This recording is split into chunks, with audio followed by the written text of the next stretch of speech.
Hello everyone, hope you all are doing well. So basically this is the very first video on my channel जैसे proper पढ़ा बना रही हूँ मैं, but I truly believe ये बहुत इंपॉर्टेंट है what mistakes I made in my exams, ताकि जो बच्चे अभी नए आ रहे हैं दे कैन अंडरस्टैंड एंड उसके अकॉर्डिंग अपनी प्लान कर पाएँ पूरा चीज़ें. सो अभी मैंने मई 2025 में ग्रुप 1 के एग्ज़ाम्स दिए हैं एंड जो मिस्टेक्स होती है ना एग्जामिनेशन सेंटर से जस्ट बाहर निकल के ऐसा लगता है यार ये करना चाहिए था या ये नहीं करते तो भी चल जाता, तो वो मैं बताने वाली हूँ. So firstly if I talk about advance account, पूरे ग्रुप में सब लोग ऐसा बोलते हैं कि हर ग्रुप में एक पेपर तो वो ऐसा करते हैं कि थोड़ा सा डिफ़िकल्ट और बाकी के दो ऐसे मॉडरेट या फिर ईजी रहते हैं. तो जो मुझे लगा कि इस बार मई 2025 में अकाउंटेंसी का पेपर था जो कि ट्रिकी था, कि आई नॉट से टफ था. क्वेश्चंस इजी थे बट वो क्वेश्चंस ऐसे थे कि पूछने लायक नहीं थे, कि मे बी बच्चे उन टॉपिक्स को प्रिपेयर ही करके ना जाएं कि अरे ये तो इजी टॉपिक है, ये तो पूछ ही नहीं सकता एग्जामिनर. और वही टॉपिक्स थे, अनएक्सपेक्टेड पेपर था अकाउंटेंसी का. जिसने सेलेक्टिव स्टडी करी होगी कि इंपॉर्टेंट टॉपिक्स पढ़ लेता हूँ, ये पास्ट ईयर्स में आ रहे हैं या फिर आरटीपीज़ में आ रहे हैं, हैवी मार्क्स इनका वेटेज है, तो ये कर लेता हूँ, पास हो जाऊँगा. तो सेलेक्टिव स्टडी वाले तो इस बार गए बिकॉज बहुत ही अजीब सा पेपर था. एग्जांपल देती हूँ मैं, जैसे कंसोलिडेशन का चैप्टर है, एवरीवन नोज उसमें बैलेंस शीट कितनी इंपॉर्टेंट है कि दोनों पार्टनर्स की कंसोलिडेटेड बैलेंस शीट बनाओ. फिर उसके बाद में उस चैप्टर में बच्चे बैलेंस शीट की इतनी प्रैक्टिस करते हैं, बट जो पूछा एग्ज़ाम में वो था PNL. PNL is comparatively easy, but वो करते ही नहीं है. इतने शिद्दत से पीएनएल की प्रैक्टिस नहीं करोगे तो आई थिंक वहाँ डिफरेंस आ सकता है. दूसरा एग्जाम्पल, केस बेस्ड क्वेश्चंस में एक प्रॉपर केस स्टडी आ गई कंस्ट्रक्शन वाले चैप्टर से, वो अकाउंटिंग स्टैंडर्ड जो कंस्ट्रक्शन कॉन्ट्रैक्ट्स वाला है, जो कि एक्सपेक्टेड नहीं था बिकॉज वो इतना इम्पोर्टेंट नहीं है. और सबसे शॉकिंग जो चीज़ मुझे लगी पेपर में कि लीज, टीचर बोल बोल के थक जाता है कि लीज पढ़ के जाना इम्पॉर्टेंट है, नहीं आया. नहीं आया, लीज से कुछ भी नहीं आया. इंटेंजिबल एसेट से कुछ नहीं आया. ईपीएस पास्ट ईयर भरा पड़ा है, अर्निंग पर शेयर निकालो, अर्निंग पर शेयर निकालो, इस पेपर में नहीं था, कुछ भी नहीं था ईपीएस. तो जो इम्पॉर्टेंट चीज़ें थी वो नहीं पूछी गई. और अब ये तो कोई कह नहीं सकता कि ये क्यों पूछ लिया, ये क्यों नहीं पूछा, भाई सिलेबस है, सब आएगा. For this reason he ICI को वेरी अनएक्सपेक्टेड बोला जाता है. और बस इसी की वजह से आई थिंक कि बहुत से बच्चों का पेपर ख़राब गया था. ओके, अब आगे बढ़ते हैं एंड लॉ की बात करते हैं. तो कॉर्पोरेट लॉ सब बात कर रहे थे कि सबका ईजी गया था. लॉ के MCQs were very good, very very good, easy थे. और एमसीक्यूज़ ऐसे थे कि टाइम कंज्यूमिंग नहीं थे. इवन केस बेस्ड क्वेश्चंस भी ऐसे थे कि तुम्हें रीड करने की ज़रूरत नहीं, तुम डायरेक्ट एमसीक्यू पढ़ के आंसर दे लो. तो 10 मिनट्स में पूरे एमसीक्यू हो गया, जिसकी वजह से बाकी क्वेश्चंस में अच्छा टाइम मिल गया था.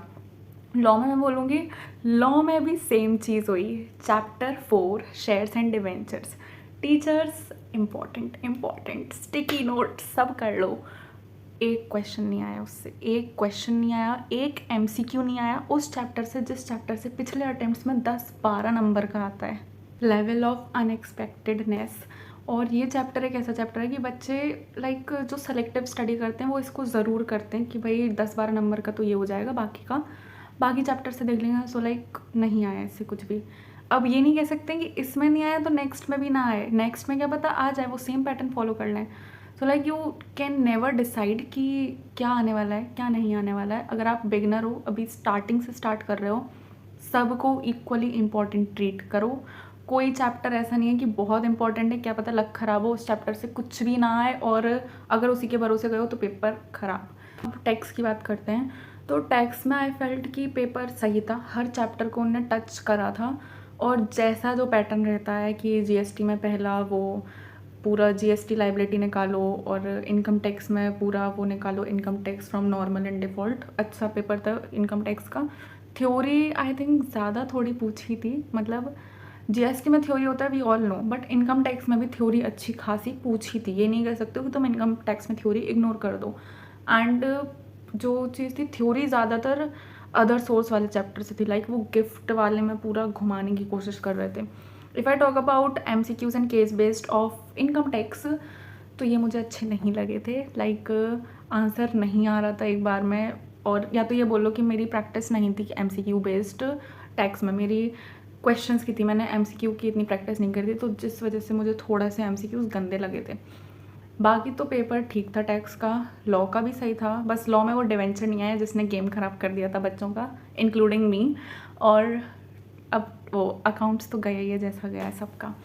So this is it. अब जो आपको करना है लाइक और जो मैं भी करूँगी नेक्स्ट अपने आगे के ग्रुप में, सबसे पहली बात ना, तुम्हें 1.5 डे में क्या रिवाइज़ करना है वो तुम अभी से सोच के चलो, क्योंकि बिलीव मी 1.5 डे में तुम्हें सब आता है बट तुम सब फिर भी रिवाइज़ नहीं कर पाते हो।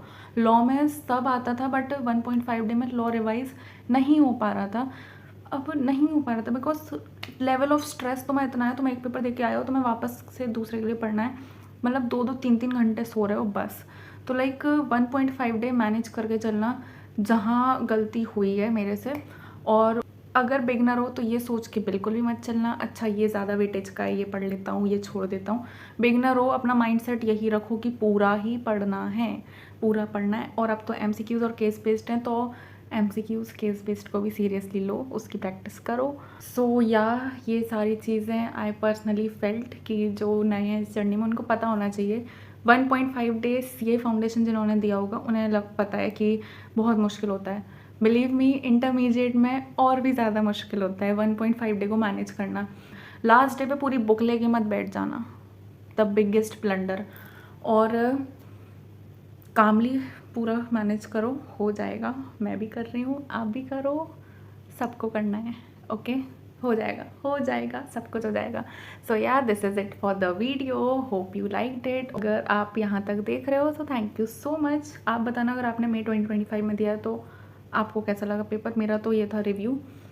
सो यार this is it for the video, like share subscribe, bye bye. मच्छर ओके।